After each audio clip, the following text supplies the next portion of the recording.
Hello बच्चों, मैं मोहन सिंह राजपूत आज की कक्षा में आपका स्वागत करता हूं। हम पढ़ रहे थे कक्षा 12 की इतिहास की पाठ्य पुस्तक का भाग 2 भारतीय इतिहास के कुछ विषय, और इसका नवा अध्याय हमने पिछली कुछ कक्षाओं में पूरा कर लिया था। इसके कुछ प्रश्न उत्तर भी हमने कर लिए थे, और जो प्रश्न उत्तर शेष रह गए थे आज की कक्षा में उनको हम हल करने की कोशिश करेंगे। तो आइए बच्चों शुरू करते हैं आज की कक्षा प्रश्न नंबर 6 के साथ।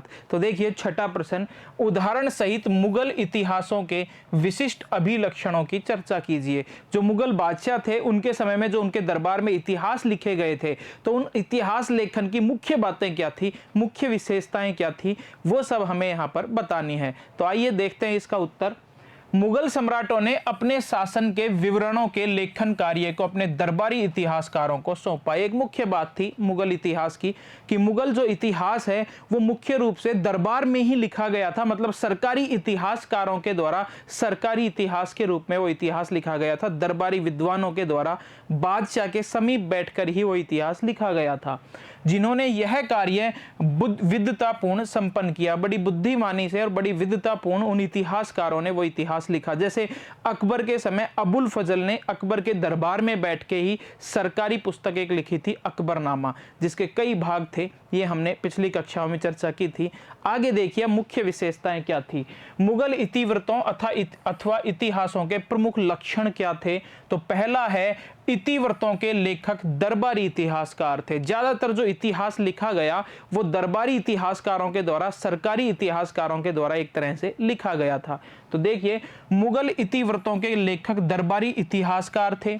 उन्होंने मुगल शासकों के संरक्षण में इतिवृत्तों की रचना की थी। उन्हीं के संरक्षण में, मुगल बादशाहों के संरक्षण में ही सारे इतिहास लिखे गए थे।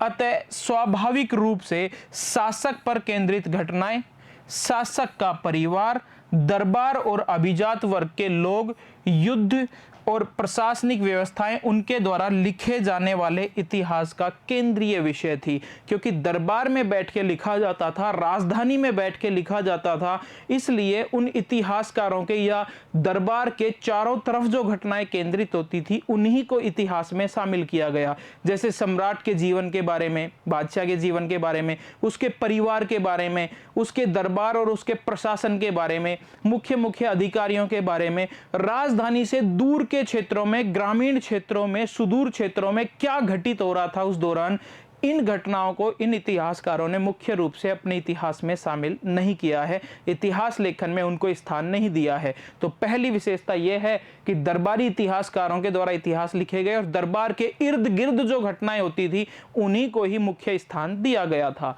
आगे बात करें कि अकबर, शाहजहां और औरंगजेब, ये तीन मुगल बादशाहों की बात कर रहे हैं कि जीवन कथाओं पर आधारित इतिवृत्तों के क्रम से अकबरनामा, शाहजहांनामा और आलमगीरनामा जैसे शीर्षक इस तथ्य के प्रतीक हैं कि इनके लेखकों की दृष्टि में, ध्यान देना बच्चों, बादशाहों का इतिहास ही साम्राज्य व दरबार का इतिहास था। तो देखो तीन मुगल बादशाहों की चर्चा हुई।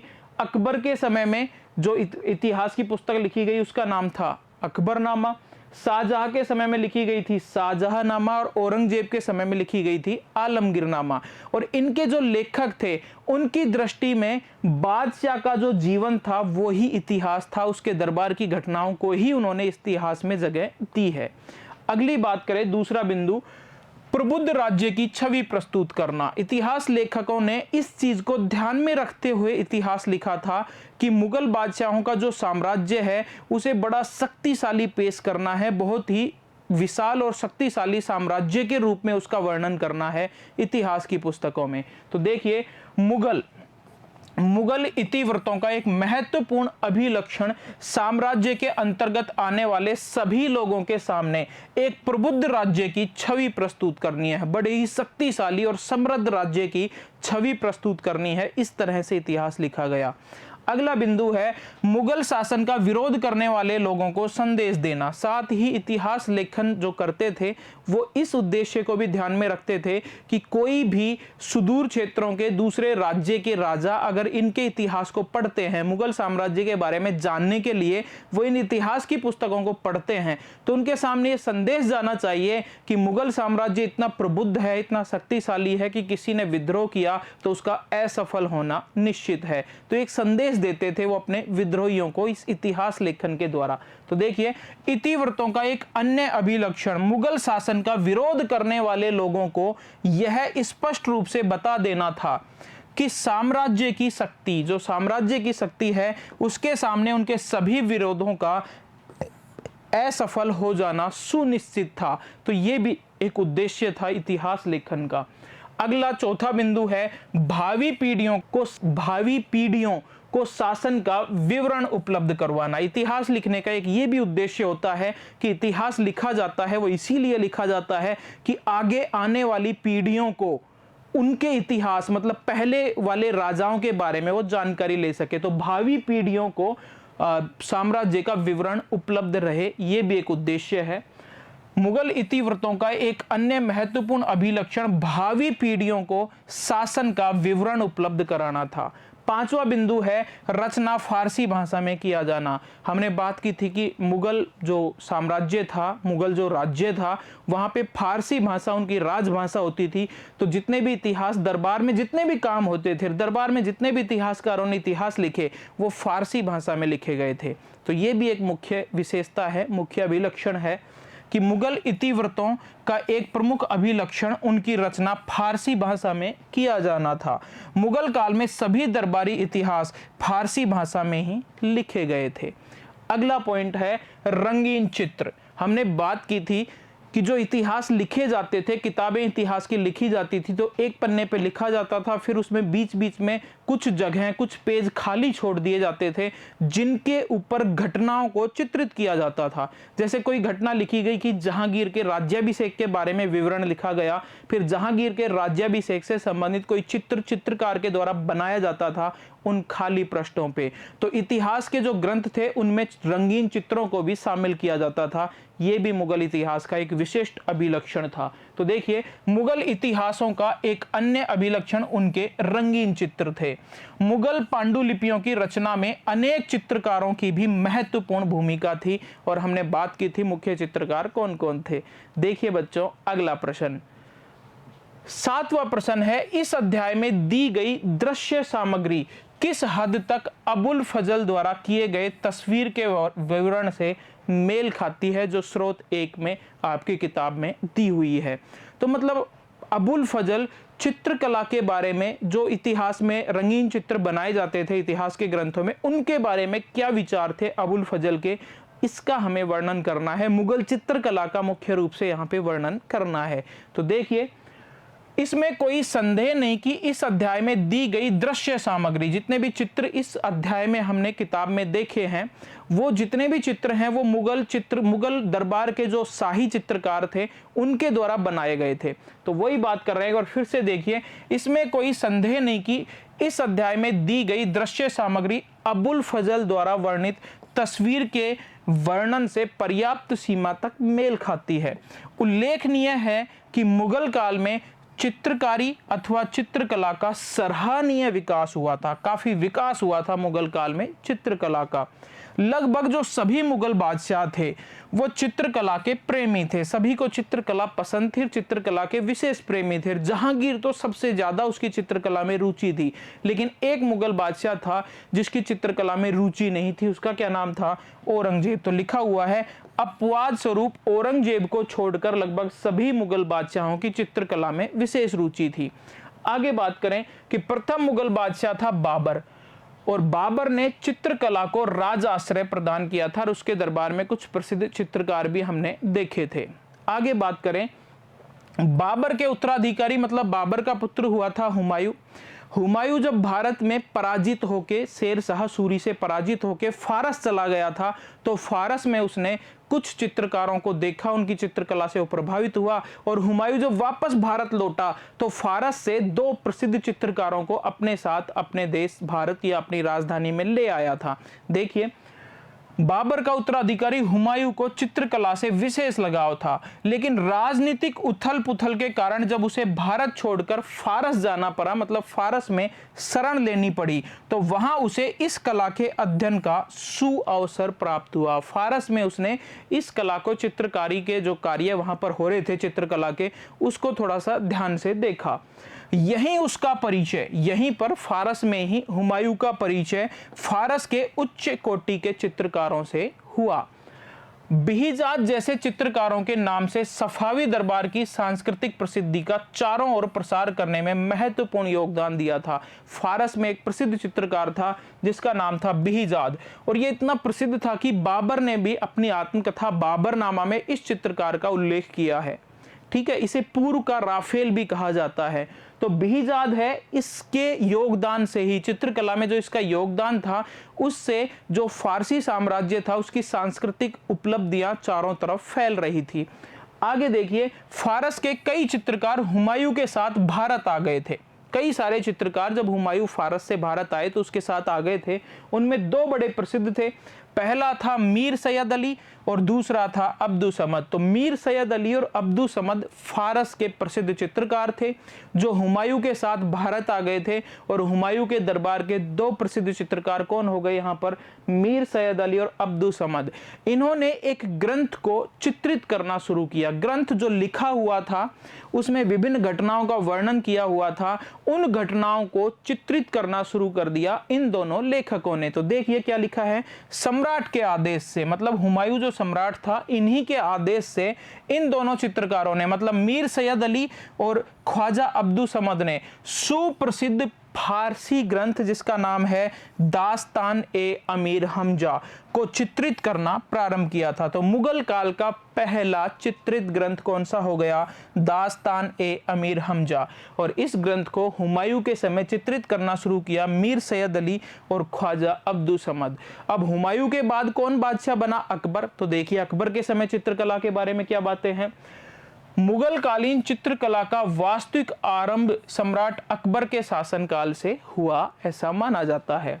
चित्रकला को प्रोत्साहन देने के लिए अकबर ने चित्रकला को ज्यादा प्रोत्साहित, इस कला का ज्यादा विकास हो, ऐसा करने के लिए क्या किया? तो अकबर ने ख्वाजा अब्दुस समद की अध्यक्षता में एक पृथक चित्रकला विभाग स्थापित करवाया। एक अलग से विभाग स्थापित कर दिया जिसका नाम था चित्रकला विभाग। आगरा में अकबर ने इसकी स्थापना की और अकबर के समय जो स्वतंत्र चित्रकला विभाग स्थापित हुआ उसका अध्यक्ष कौन था? तो किसकी अध्यक्षता में? ख्वाजा अब्दुस समद की अध्यक्षता में। आगे बात करें कि सम्राट ने उसे सीरी कलम की उपाधि से भी अलंकृत किया था।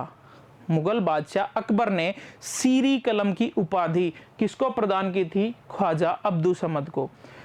उसके दरबार में लगभग 100 चित्रकार थे। अकबर के दरबार में लगभग 100 चित्रकार थे। तो अगले बात करें कि अकबर के बाद जो राजा आया था उसका नाम था जहांगीर। तो देखिए जहांगीर के शासनकाल में चित्रकला विकास की चरम सीमा को प्राप्त हुई। मतलब चित्रकला का सबसे ज्यादा विकास किसके समय हुआ? जहांगीर के समय। क्योंकि चित्रकला में सबसे अधिक रुचि किस मुगल बादशाह ने दिखाई?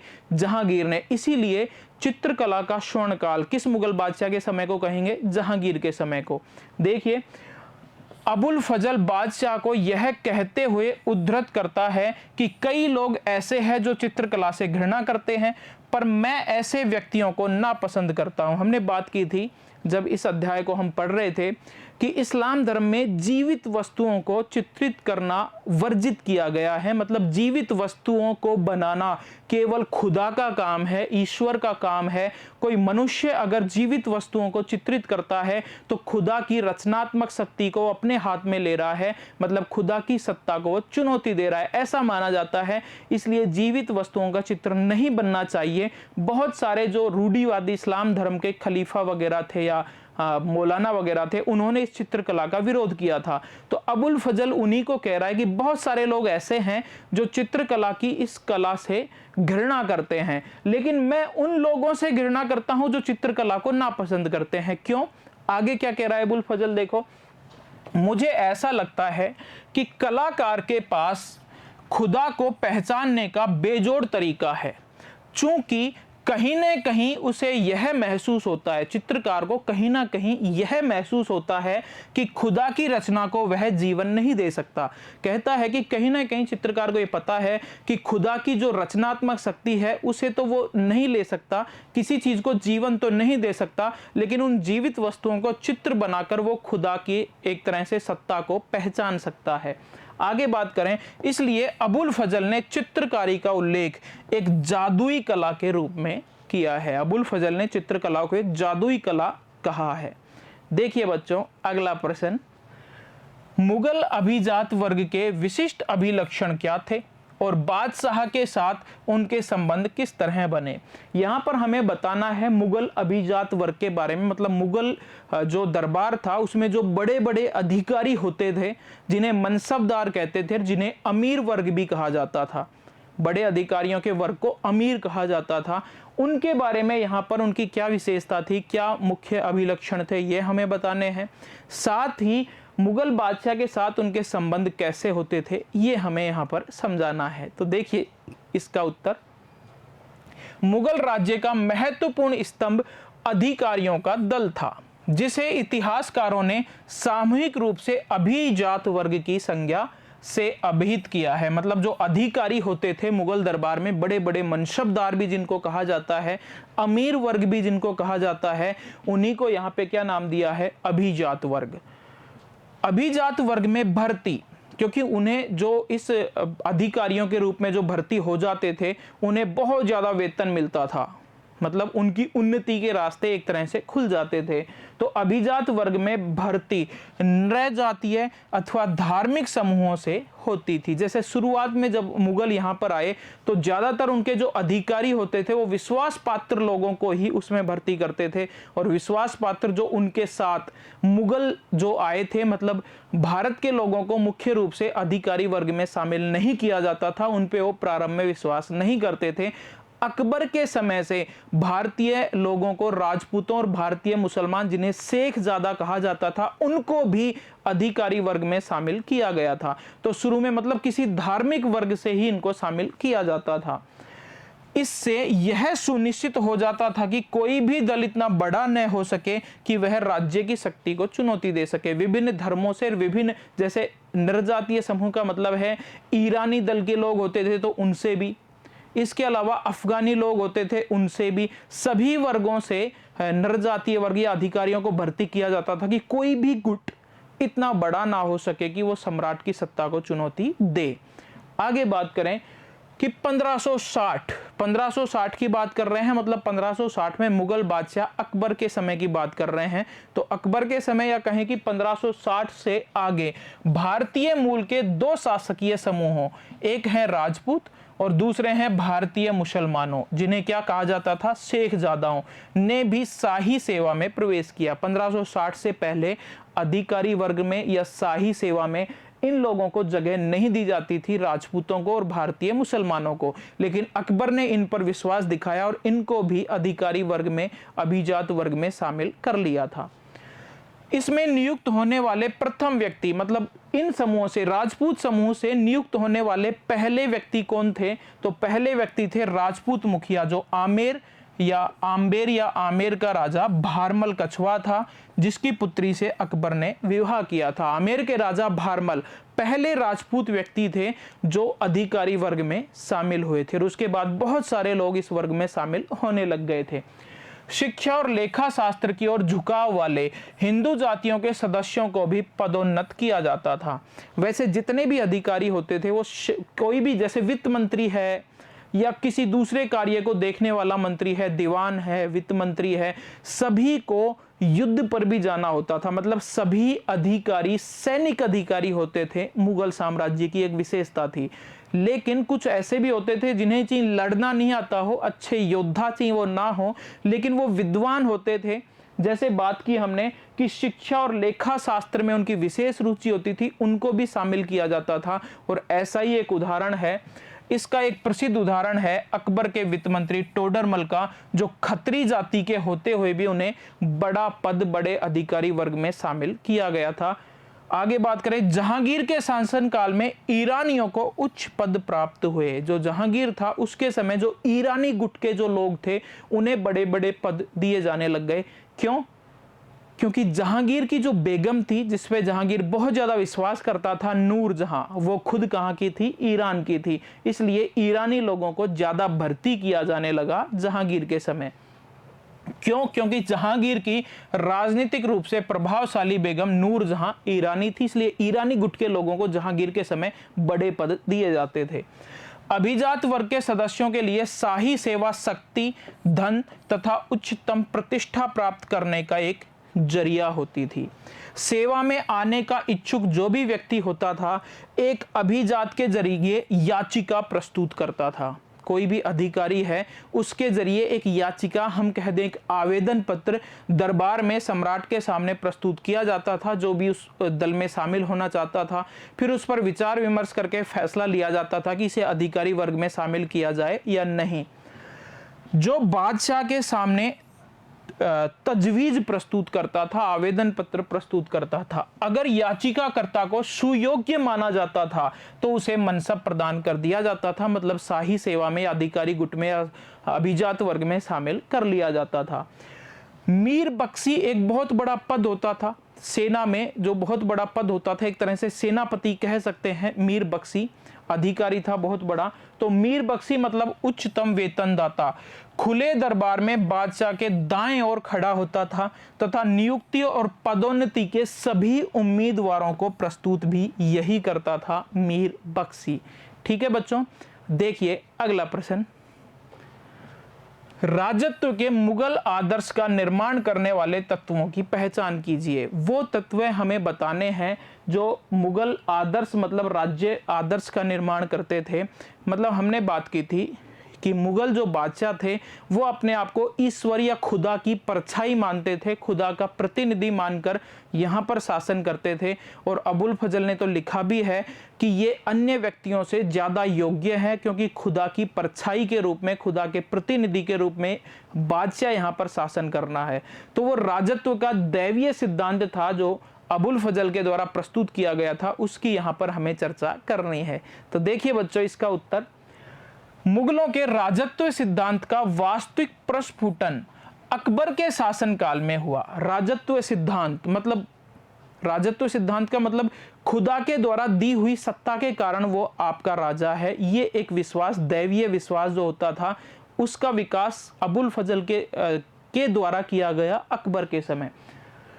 अकबर के उत्तराधिकारी जहांगीर ने पर्याप्त सीमा तक उसके द्वारा प्रतिपादित राजत्व सिद्धांत का अनुकरण किया, लेकिन शाहजहां के समय धीरे धीरे अकबर की नीति हटने लगी, मतलब अकबर की नीति को बदलना शुरू कर दिया। और शाहजहां के बाद जो औरंगजेब आया, उसने तो बिल्कुल ही अकबर की नीति को परिवर्तित कर दिया। तो शाहजहां धीरे धीरे अकबर की नीति से हटने लगा और शाहजहां का जो उत्तराधिकारी था औरंगजेब ने इस नीति का परित्याग कर दिया। राजत्व के विशुद्ध इस्लामी आदर्श का फिर उसने अनुसरण किया, मतलब कट्टर था, इसलिए इस्लामी जो नियम थे, इस्लामी आदर्श था, उसके अनुसार ही पूरा शासन चलेगा। मुगलों की राजकीय विचारधारा का निर्माण अबुल फजल द्वारा ही किया गया था।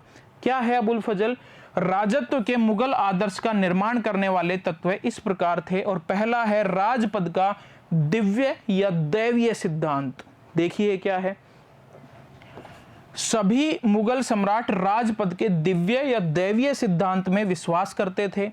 उनका विचार था कि यह पद सर्वोत्तम शक्ति द्वारा व्यक्ति विशेष को ही प्रदान किया जाता है, ऐसे ही किसी भी व्यक्ति को ये पद प्रदान नहीं करता। ईश्वर की प्रतिनिधि या ईश्वर के आशीर्वाद से ये लोग शासन करते हैं, और जिसे ईश्वर का विशेष अनुकरण या अनुग्रह प्राप्त होता है वही शासन करता है। बस यही क्या कहलाएगा, राज्य पद का दैवीय सिद्धांत, जो अबुल फजल के द्वारा सबसे पहले दिया गया था। आगे बात करें कि मुगल दरबार के इतिहासकारों ने अनेक साक्ष्यों के आधार पर यह स्पष्ट करने का प्रयास किया कि मुगल बादशाहों को शक्ति सीधे किससे मिलती है, कि मुगल बादशाहों को शक्ति सीधे ईश्वर से प्राप्त होती है। यह स्पष्ट करने का प्रयास किया गया था इतिहासकारों, खास करके अबुल फजल के द्वारा।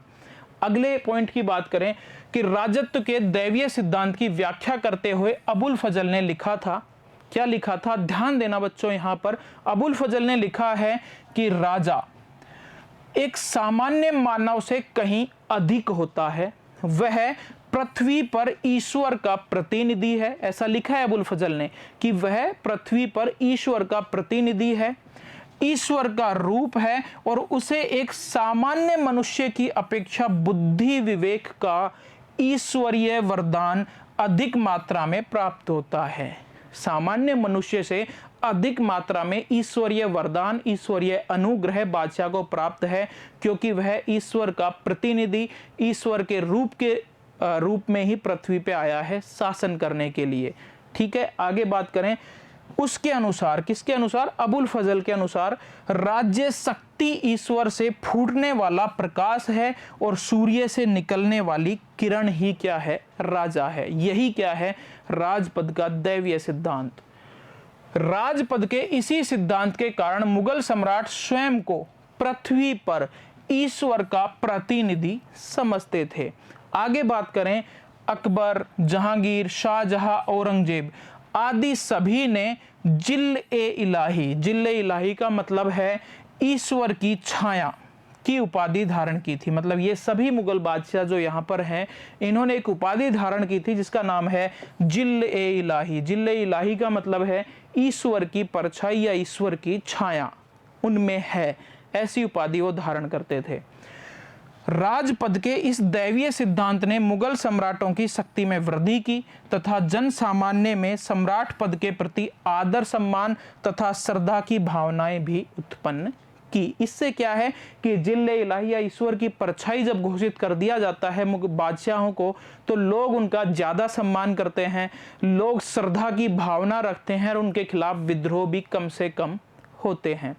आगे बात करें कि चित्रों द्वारा दिव्य सिद्धांत के विचार का संप्रेषण, जो चित्र बनाए जाते थे, हमने बात की थी इसी अध्याय के दौरान कि जैसे जहांगीर का एक चित्र था जिसको इस तरह चित्रित किया गया था कि चित्र के पीछे प्रभामंडल दिखाया गया था, चित्र के पीछे प्रकाशमान सूर्य के रूप में प्रकाश देता हुआ कुछ चित्रित किया गया था। जैसे देवताओं के चित्र होते हैं, उसी तरह प्रभामंडल के साथ इन मुगल बादशाहों को चित्रित किया जाता था। तो देखिए, उल्लेखनीय है कि इतिवृत्तों के विवरणों के साथ चित्रित किए जाने वाले चित्रों में इन विचारों के संप्रेषण में महत्वपूर्ण योगदान दिया। ध्यान देना, 17वीं शताब्दी में मुगल जो कलाकार थे, मतलब जो चित्रकार थे, उन्होंने बादशाहों को प्रभामंडल के साथ चित्रित करने वो लगे थे। प्रभामंडल मतलब ईश्वर की एक प्रकाशमान, जैसे ईश्वर की एक तस्वीर बनाई जाती है, वैसे ही तस्वीर इनकी प्रस्तुत की गई थी। आगे बात करें, धर्म और राजनीति में पृथकीकरण। जो मुगल बादशाह अकबर था, उसने अपने आप को जिल्ल-ए-इलाही ईश्वर की परछाई घोषित किया था। इसका मतलब सभी मनुष्य, सभी धर्मों को मानने वाले लोग उसके लिए समान थे, ईश्वर के लिए, या अकबर जो अपने आप को ईश्वर की परछाई मानता था उसके लिए। इसलिए उसने धर्म को राजनीति से अलग कर दिया कि धर्म एक अलग चीज है, राजनीति अलग चीज है। राजा को सभी धर्मों को मानने वाले लोगों को समान दृष्टि से देखना चाहिए। तो देखिए, अकबर ने सबसे पहले ये कोशिश की कि धर्म को राजनीति से अलग होना चाहिए। तो मुगल राजत्व सिद्धांत में धर्म और राजनीति में पृथकीकरण स्थापित करने का प्रयास किया गया। अकबर के समय से किया गया। अकबर को राजनीति में उलेमा वर्ग का अनुचित हस्तक्षेप पसंद नहीं था। तो उलेमा वर्ग कौन होते थे? इस्लाम धर्म के ज्ञाता, इस्लाम नियमों और कानूनों की व्याख्या करने वाले। उलेमा जो वर्ग थे, उलेमा जो लोग थे, उनसे अपेक्षा की जाती थी कि सभी लोग इस्लाम के नियम और कानूनों, आचार व्यवहारों का पालन करें। ये जिम्मेदारी आपकी है, उलेमा वर्ग की। तो उलेमा वर्ग जो राज्य में हस्तक्षेप करते थे, बार बार इस्लाम धर्म को लेके आ जाते थे राजनीति के बीच में, ये अकबर को पसंद नहीं था। वह, अकबर की बात कर रहे हैं, अकबर मतलब वह उलेमा वर्ग के प्रभाव को समाप्त करके अपनी शासन नीति को जनहितैषी सिद्धांतों के आधार पर संचालित करना चाहता था। वो चाहता था कि मैं सभी धर्मों को बराबर महत्व दूं और उलेमा वर्ग का जो राजनीति में हस्तक्षेप है वो खत्म हो और जनहितैषी शासन, सभी धर्मों के लोगों को समान शासन में उपलब्ध करवा सकूं। ऐसा करना चाहता था अकबर। इस उद्देश्य से ही अकबर ने उलेमा वर्ग के जो अनावश्यक हस्तक्षेप था उसे समाप्त करने के लिए क्या किया, 1579 में निर्भूत घोषणा, जिसे कहेंगे मजहर की उद्घोषणा कर दी। मजहर की उद्घोषणा के बाद यह घोषित किया गया कि अकबर ही सर्वे सर्वा है। ईश्वर के बाद, खुदा के बाद, अल्लाह के बाद अगर कोई है धरती पे वो अकबर है। मतलब धार्मिक मामलों में अब उलेमा वर्ग के निर्णय नहीं चलेंगे, धार्मिक मामलों का सर्वे सर्वा कौन हो गया, अकबर। धार्मिक मामलों का भी और राजनीतिक मामलों का भी। तो उलेमाओं से ऊपर अपने आप को स्थापित कर लिया अकबर ने इस घोषणा के बाद, मजहर की घोषणा के बाद। अकबर ने मजहर की घोषणा कब की, 1579 में। इस घोषणा के अनुसार सम्राट को कुरान की व्याख्या संबंधी उठने वाले विवादास्पद विषयों में अंतिम निर्णय लेने वाली सर्वोच्च सत्ता के रूप में स्वीकार कर लिया गया। कुरान या धार्मिक विषयों में अब अंतिम निर्णय कौन लेगा, अकबर। उलेमाओं के निर्णय मान्य नहीं होंगे। ये अकबर ने किस घोषणा के बाद लागू कर दिया, मजहर की घोषणा के बाद। तो उम्मीद है बच्चों आपको कक्षा पसंद आई होगी। ये पूरी पुस्तक हमने पढ़ ली है यहाँ पे। बेस्ट ऑफ लक, आप अच्छे से पढ़िए इसको। धन्यवाद।